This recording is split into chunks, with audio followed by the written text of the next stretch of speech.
Why do you stay poor while others get rich?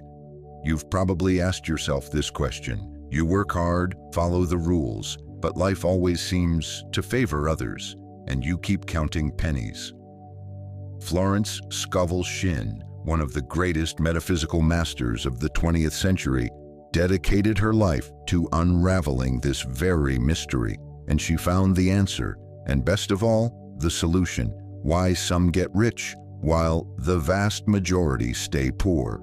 In the next few minutes, you'll discover why and what to do. This isn't a motivational video, it's a reprogramming manual. Stay until the end and see for yourself. Chapter number 1: The Financial Thermostat. Why your unconscious mind always returns to the same temperature of scarcity. To understand why you remain poor while others get rich, we need to talk about the most powerful, and perhaps most frustrating, concept governing your financial life: your financial thermostat. Imagine that deep within your subconscious mind, there's a thermostat, just like the one controlling your air conditioning.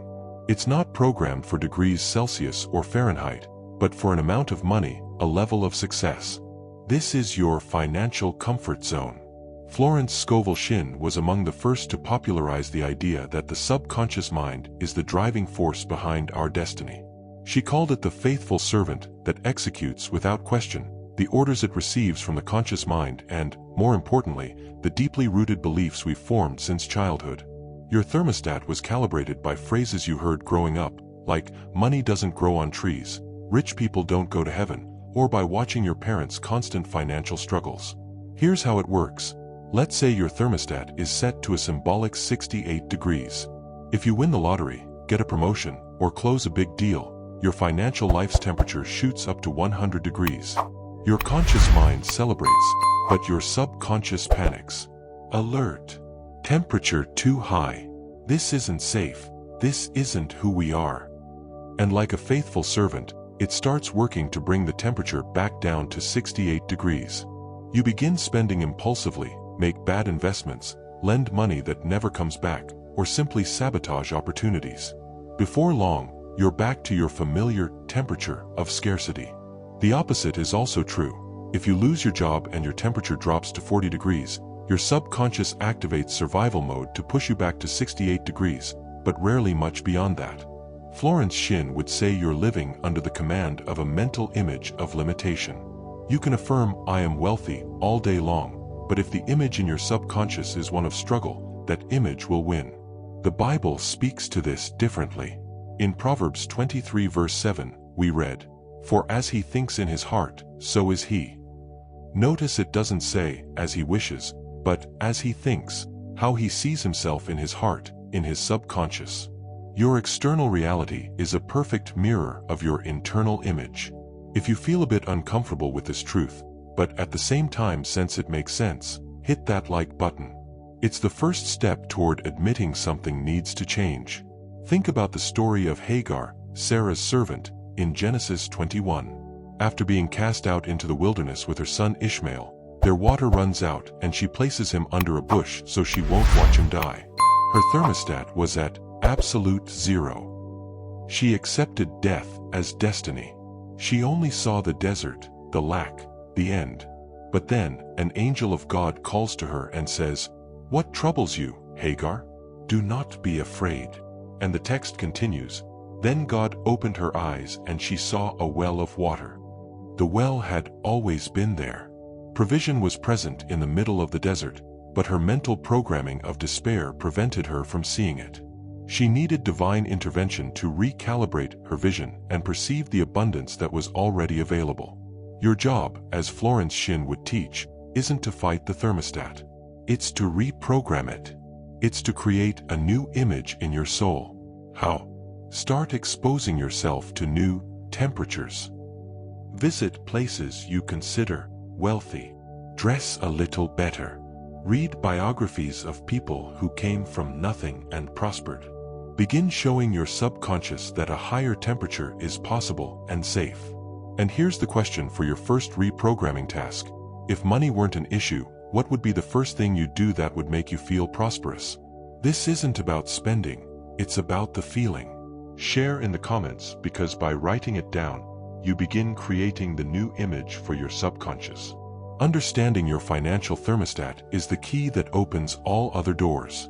Without adjusting this central programming, all external effort will be in vain. Are you ready to take control of this thermostat?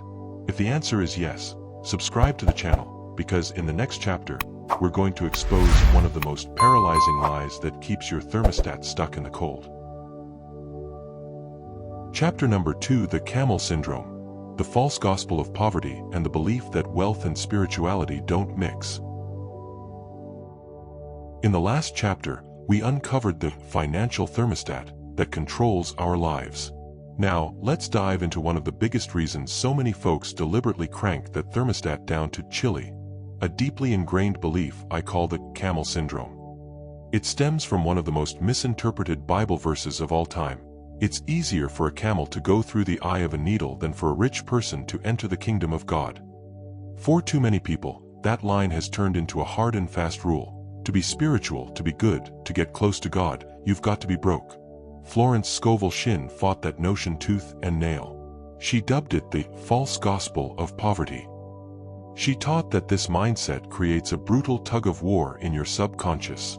On one side, your soul craves growth, joy, and abundance, the kind of good life that wealth can unlock. On the other, your religious or moral programming whispers that money's dirty, the rich are greedy, and poverty's the badge of true holiness.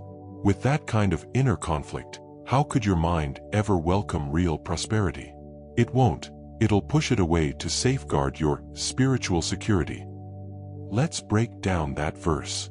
Plenty of Bible scholars and experts in Aramaic, the language Jesus likely spoke, point to two game-changing interpretations. First off, the Aramaic word for camel, gamla, is strikingly similar to the one for thick rope. Picture trying to thread a ship mooring rope through a needle's eye. Still a tall order, but it's a metaphor for extreme difficulty, not flat-out impossibility. The second, and probably more compelling, take is that the eye of the needle was the name of a narrow side gate in Jerusalem's walls. To get a camel through it, you'd have to make it kneel and strip off every bit of its load. Florence Scovel Shinn would have loved that second image. It lines up perfectly with her teachings. Here's the takeaway: you can't step into the kingdom, which Florence described as a realm of harmony, peace, and abundance right here on earth, while lugging around the baggage of pride, greed, obsession with cash, or the idea that wealth only comes from your own hustle. The issue isn't the camel, that's the rich person. It's the load it's carrying.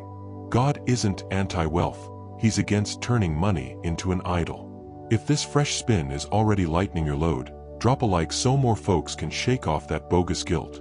Truth is, the Bible's packed with faith heroes who were loaded. Abraham was straight up very wealthy in livestock, silver, and gold, Genesis 13 verse 2. Job, before his trials hit, was the greatest of all the people of the East, and after God pulled him through, he restored to Job twice as much as he had before. Job 1 verse 3, 42:10. And don't sleep on a lesser-known powerhouse, Lydia, Europe's first Christian convert, Acts 16. She ran a high-end business selling purple dye, a luxury fabric back then that cost a fortune. She was a savvy entrepreneur with her own home and servants, and her success let her host and bankroll the Apostle Paul's ministry. Her wealth. It was a pipeline for blessings, not a roadblock to faith. Florence Shinn hammered home that poverty isn't a virtue, it's a consciousness sickness, like tonsillitis.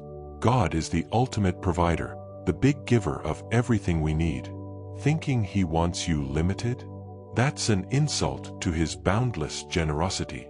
Real spirituality means owning your spot as an heir to the king, with unlimited access to the kingdom's riches. Wealth turns spiritual when you stop seeing it as my money and start viewing it as God's cash flowing through me for good, joy, and growth. Now, a quick gut check question. Have you ever, even deep down, felt a twinge of guilt for wanting more money? Or judged a wealthy person as somehow less spiritual? Be real with yourself, and if you're feeling bold, drop a yes or no in the comments. Admitting it is step one to fixing it. Kicking the camel syndrome to the curb is a must. You've got to give yourself permission to thrive. Time to make peace between your bank account and your soul. If you're done with fake humility and ready to claim the truth that abundance is your God-given right, hit that subscribe button. In the next chapter, we'll tackle a sneaky toxin that blocks prosperity. What goes through your head when someone else high? Chapter number 3: The Mirror of Envy. How resentment of others' success creates an invisible wall for your own. In the last chapter, we made peace with the idea of being both rich and spiritual. You gave yourself permission to thrive. But then you scroll through your social feeds and spot an old high school buddy lounging at a 5-star resort. You hear your cousin just snagged their dream house, and that bitter taste creeps up your throat. It might be a fleeting thought, barely noticeable. Lucky them. Must be easy for them. Why them and not me? Welcome to the mirror of envy. Florence Scovel Shinn was a pro at spotting the mental toxins that hold us back, and envy, to her, was a slow-burning poison that straight up kills prosperity. She taught that the universe is one big mirror. What you put out there, it bounces right back at you. When you eye someone else's win with resentment, you're basically yelling at the cosmos, "I hate success. I can't stand seeing wealth. Keep that junk away from me." And the universe, being the loyal servant it is, delivers exactly what you ordered. Every envious thought? It's a brick you're stacking in an invisible wall that cuts you off from your own blessings. Florence would have called envy a sneaky kind of practical atheism. It's saying God's got limited stock. Like, if he hooked your neighbor up with that shiny new ride, maybe there's not enough left for you. It's buying into a scarcity mindset, where one person's jackpot means you're out of luck. But the divine truth: we're swimming in an ocean of abundance. The source never runs dry. Someone else filling their cup doesn't empty yours, it should fire you up. The Bible nails this with a perfect, gut-wrenching example: the story of Cain and Abel. Both brothers brought offerings to God. Abel's got accepted, Cain's doesn't. Instead of thinking, "How can I step up my game?" Cain became very angry, and his face was downcast. Genesis 4 verse 5. He stewed in jealousy over the favor his brother scored. That envy ate him alive until he committed the world's first murder. It didn't just block Cain's blessing, it dragged him straight to total ruin. Every time you feel that envy sting, you're symbolically killing the shot at that same good fortune in your own life. If you've ever caught that pang and want to flip it into fuel, hit like as your pledge to level up. So, what's the cure? Florence Scovel Shinn hands us a game changer: blessing. The second you spot someone's success and feel envy bubbling up, hit pause. Breathe deep. Then, on purpose, bless that person and their win. Whisper it in your head or out loud: "I bless your prosperity. What God did for you, he now does for me," and doubles it. This does two miraculous things. First, it snaps your negative thought loop. Second, it tunes you into the exact vibe of that blessing. You shift from salty critic to hype man in the celebration. You're telling the universe, "Hell yeah, that's what I want. Bring on more." You flip the mirror of envy into a gateway for your own breakthroughs. Think about Isaac, Abraham's son. In Genesis 26, he plants crops during a famine and reaps 100-fold, stacking serious wealth. What happens next? The Philistines envied him so hard they filled in all the wells his dad's crew had dug, straight up sabotaging his water supply. Envy literally tries to clog up and choke out the flow of abundance. Don't be the Philistine in your own story, dumping resentment into your wells of opportunity. Here's your challenge. Bring to mind someone whose success lately rubbed you the wrong way. Right now, close your eyes and try the antidote. Bless them for real. Wish them even bigger wins and joy. How'd that feel? Drop your vibe check in the comments. Did you sense the energy shift from sour to sweet? Remember, someone else's success doesn't shrink yours. It's proof that what you're after is totally doable. It's the universe handing you a free sample. Cheer it on. If you're geared up to tear down that wall brick by brick and turn envy into straight inspiration, smash that subscribe. In the next chapter, we'll dive into your head and referee the daily showdown raging in there. Chapter number 4: Mustard Seed Faith versus Mountain-Sized Worry. the daily battle inside your mind. We've cleared the path, knocked down those external roadblocks and limiting beliefs. But now, we step into the real arena where the war for wealth gets won or lost every single day, every hour, every minute, your own mind. In one corner, we've got the mustard seed-sized faith. In the other, the heavyweight champ, the mountain-sized worry. And the question Florence Scovel Shinn would hit us with is, who's your pick? Jesus dropped this mind-blowing promise in Matthew 17 verse 20. He said to them, because of your little faith. For truly, I say to you, if you have faith like a grain of mustard seed, you will say to this mountain, move from here to there, and it will move, and nothing will be impossible for you. Most of us zero in on the mountain moving part. But the real gold is in the setup, faith like a grain of mustard seed. What's that mean? A mustard seed is tiny, sure, but it's pure. No second-guessing its identity. It knows that once it's planted, it'll sprout and grow into a massive tree. That little speck packs the full blueprint of its future right in its DNA. Faith like a mustard seed? That's pure, laser-focused belief with zero doubt, even if it looks puny next to the problem's shadow. The trouble is, most days we flip the script. We put mountain-sized faith in our problems and mustard seed faith in God and ourselves. We're pros at worrying. Worry, as Florence Scovel Shinn taught, is just negative prayer in disguise. It's channeling your killer creative energy into hyper-detailed visions of everything that could crash and burn. You spend hours replaying failure, embarrassment, brokenness. You build a whole worry mountain, then wonder why your tiny faith seed can't budget. Florence would say worry's a bad mental habit you can kick. It's fear in slow motion. And fear, that's the one thing that can wedge between you and your breakthrough. It's betting on the bad instead of the good. The Bible backs this up in a chilling way through Job's story. After losing it all, he drops this line that should haunt us. For the thing that I fear comes upon me, and what I dread befalls me. Job 3 verse 25. Job was a worry warrior. He fretted so hard over his kids maybe sinning that he kept offering preemptive sacrifices. He had massive faith in disaster, and the universe, always saying yes to our strongest conviction, served up exactly what he dreaded most. If you've ever felt frozen by that worry mountain, drop a like to declare you're starting to chip away at it today. So, how do we win this fight? It's not about forcing giant faith overnight. It's about starving the worry out. Straight up mental discipline. The instant a worry thought pops up, play bouncer at the club. You're not on the list. Hit the road. Then swap it out for a faith affirmation, even if it feels forced at first. Florence called it, putting a new record on the Victrola. Worry whispers, what if I can't cover rent? Faith's needle drops, the Lord is my shepherd, I shall not want. My supply is infinite and shows up right on time. Flashback to the 12 spies Moses sent to scout the Promised Land, Numbers 13. They all saw the same deal, lush soil, but guarded by giants. 10 came back with a mountain of worry. We seemed like grasshoppers in our own eyes, and we looked the same to them. Faith in the giants, not God. Just 2, Joshua and Caleb, rolled in with mustard seed vibes. If the Lord delights in us, then he will bring us into this land and give it to us. Do not fear them. Guess who crossed into the promised land? Only the ones who starved the worry mountain. Here's a hands-on drill for you. What's your biggest money worry right now? That unclimbable mountain? Jot it down on paper.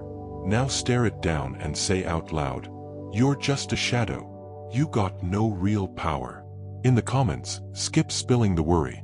Instead, share your mustard seed affirmation for melting it. Like, in the face of my debt, I declare I'm free and flourishing right now. The mind battles one thought at a time. Don't beat yourself up if worry sneaks back. Just spot it, shut the door, and flip the record.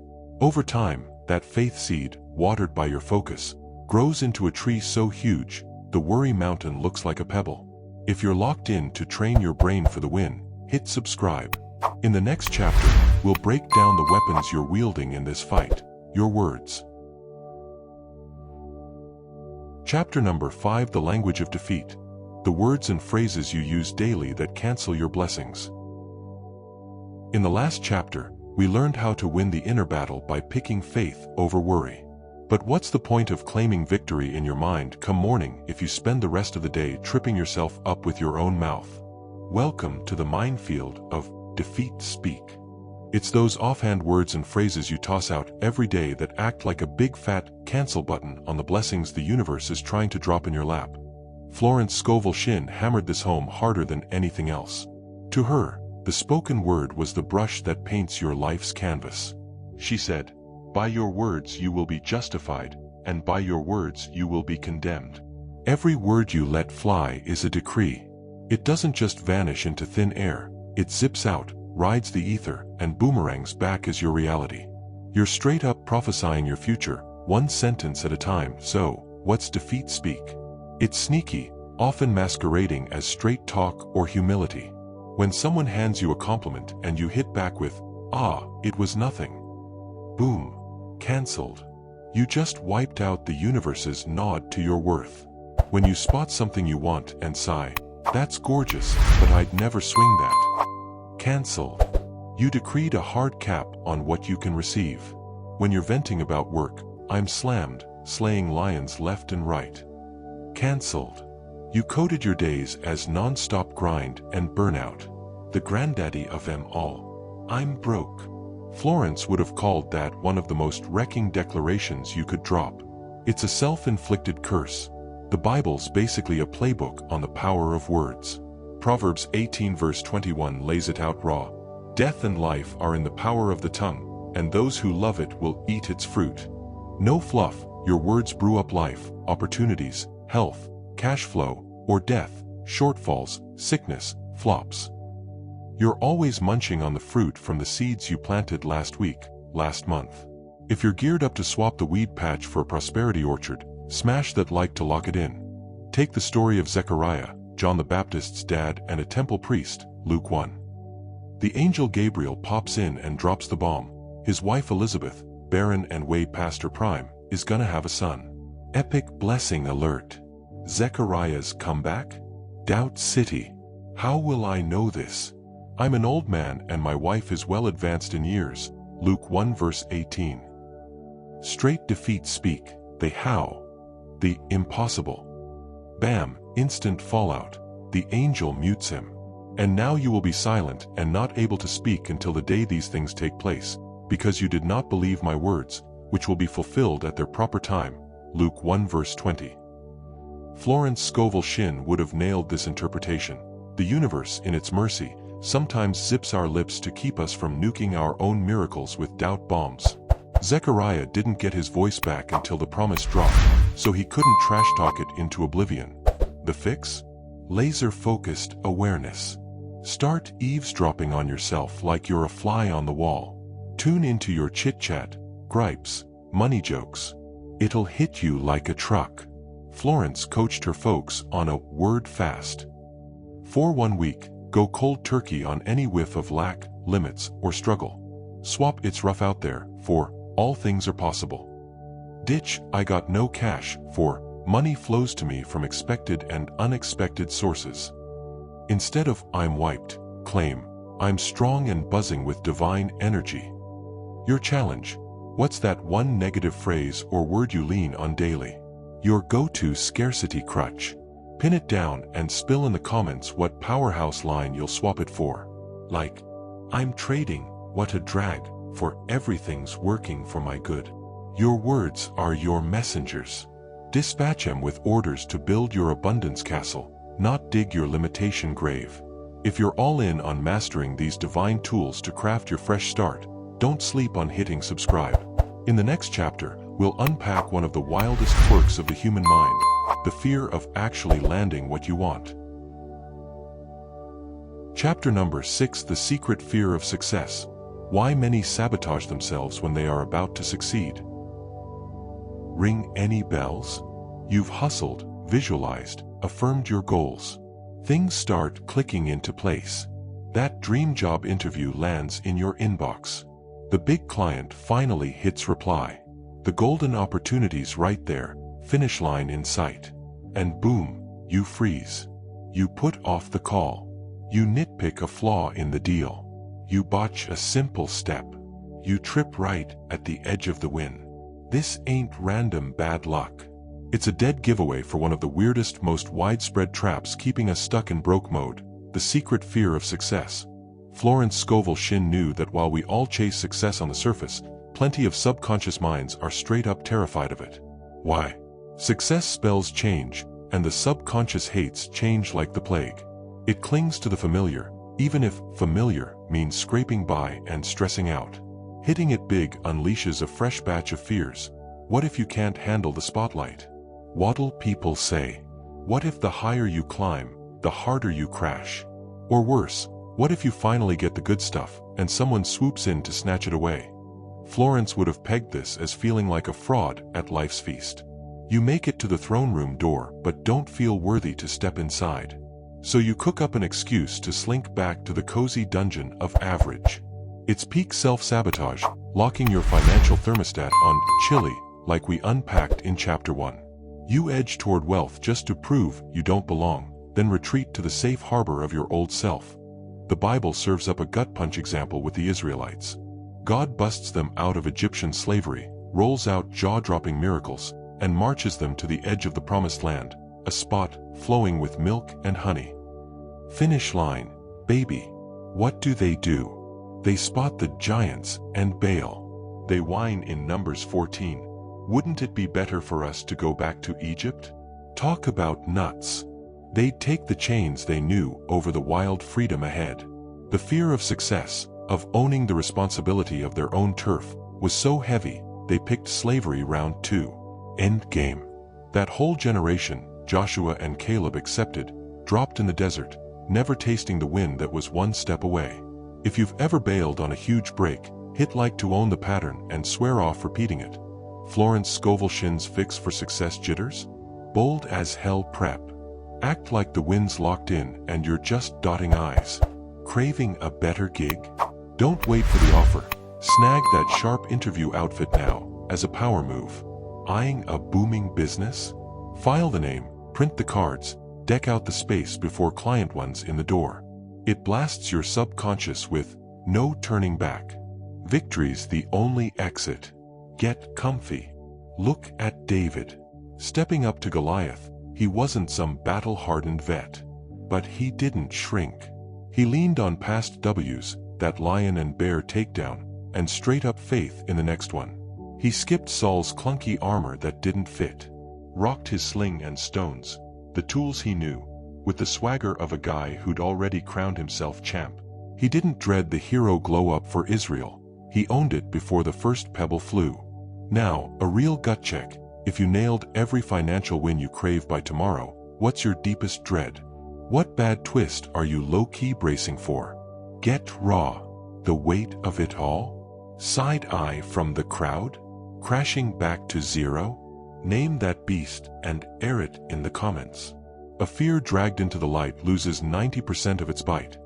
Beating the success scare means greenlighting yourself not just to win, but to stick the landing. It's owning that you're no guest at Abundance Palace. You're the heir crashing there for good. If you're done freezing at the tape and ready to charge through, smash subscribe.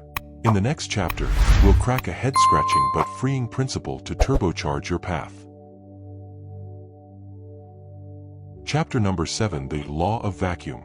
The principle that requires you to let go of the little to receive the much. We've crushed the fear of success. We're geared up to blow past the finish line and own the win. But too often, we stare at our lives and holler, "All right, universe, I'm primed for the riches. Where's the payout?" And the universe hits back with a quiet question, "Where do I put it?"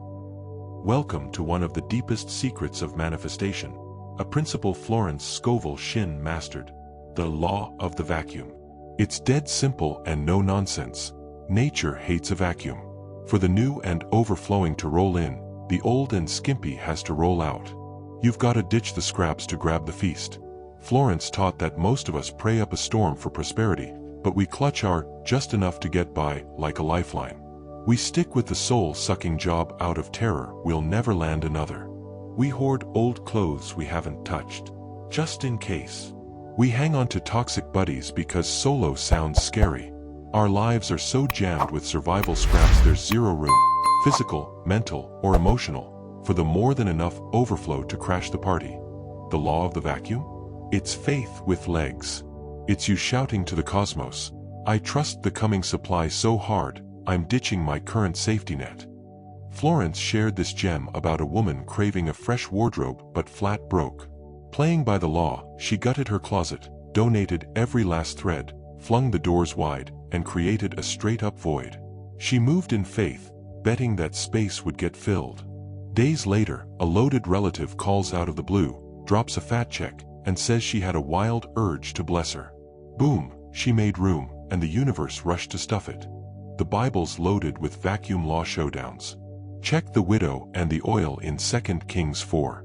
She's down to one sad flask of oil, with debts that could enslave her boys.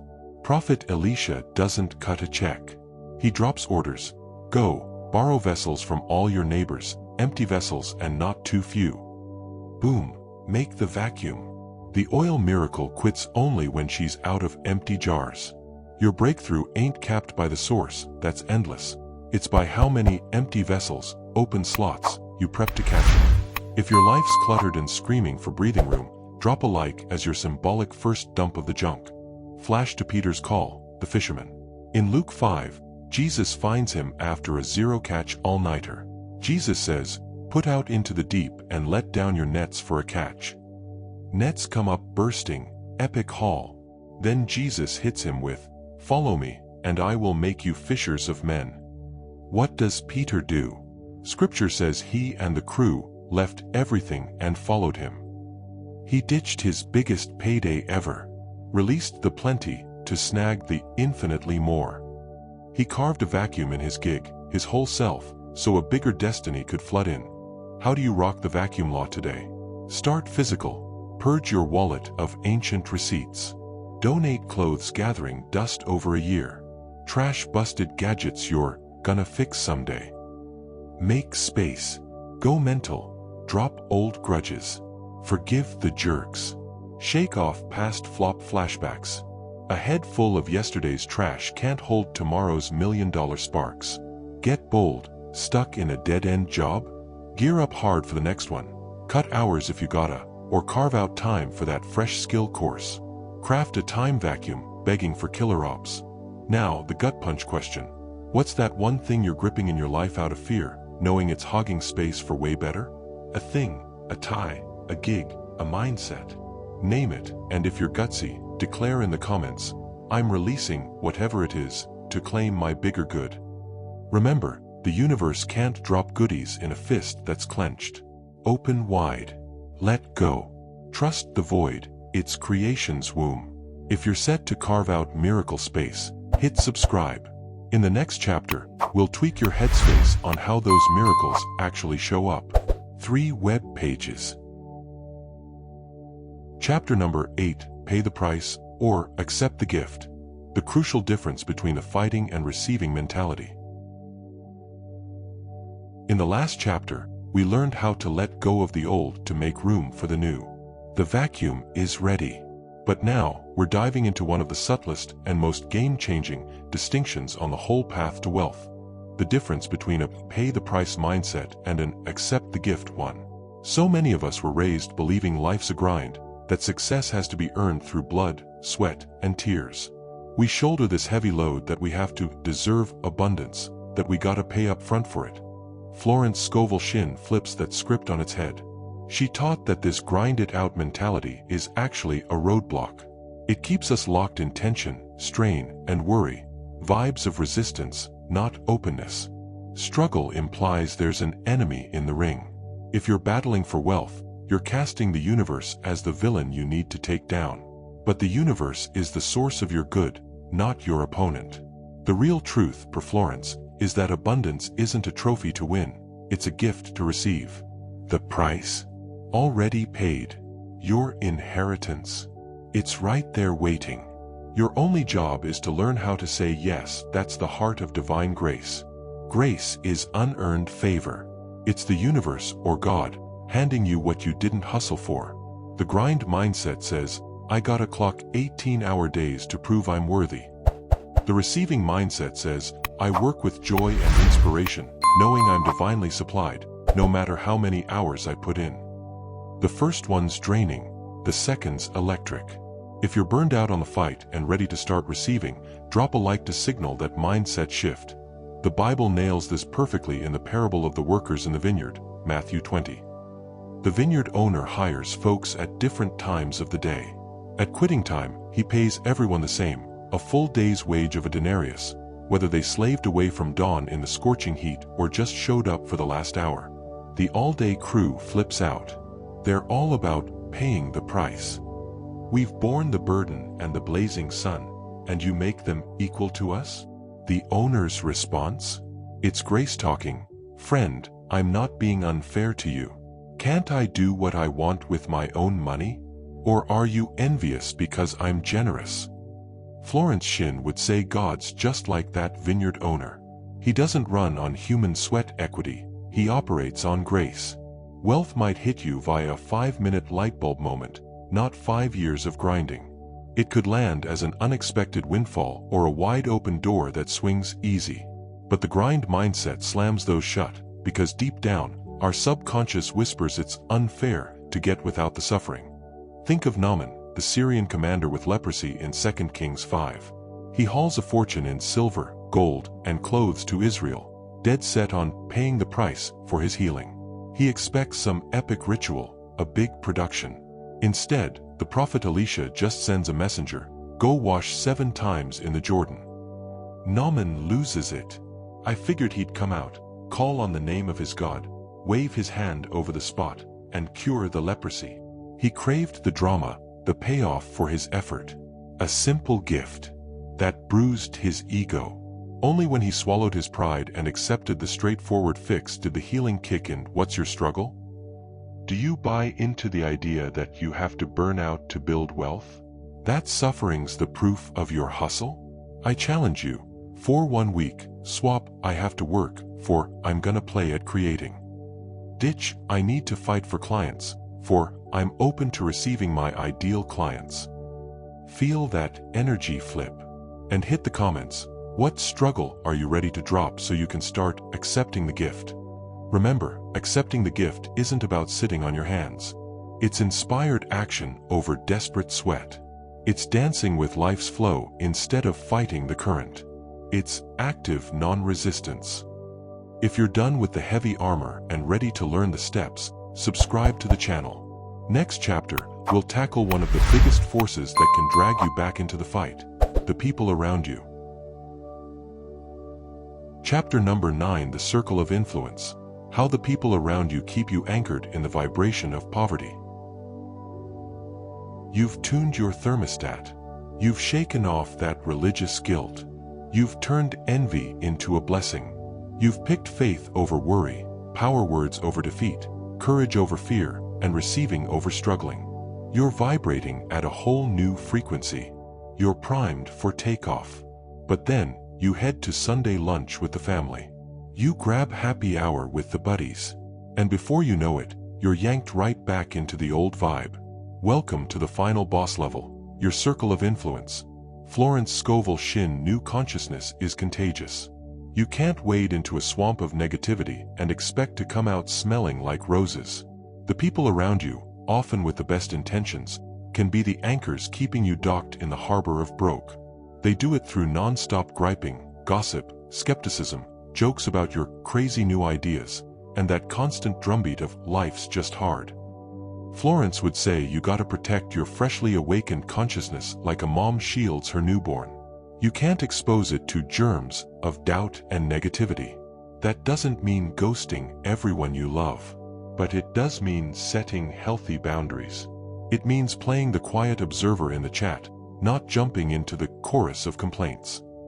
It means dialing back time with the energy vampires and cranking up time with the inspirers, or even some creative solo vibes. The Bible's crystal clear on the power of your circle. Proverbs 13 verse 20 lays it out straight. Walk with the wise and become wise, for a companion of fools suffers harm. And 1 Corinthians 15 verse 33 hits even harder. Do not be misled. Bad company corrupts good character. Those daily bad conversations about crises, debt, and drama? They're rotting your good character of faith, abundance, and possibility. If you've ever felt your energy tank after a chat with someone, drop a like if that hits home. Think about Lot, Abraham's nephew.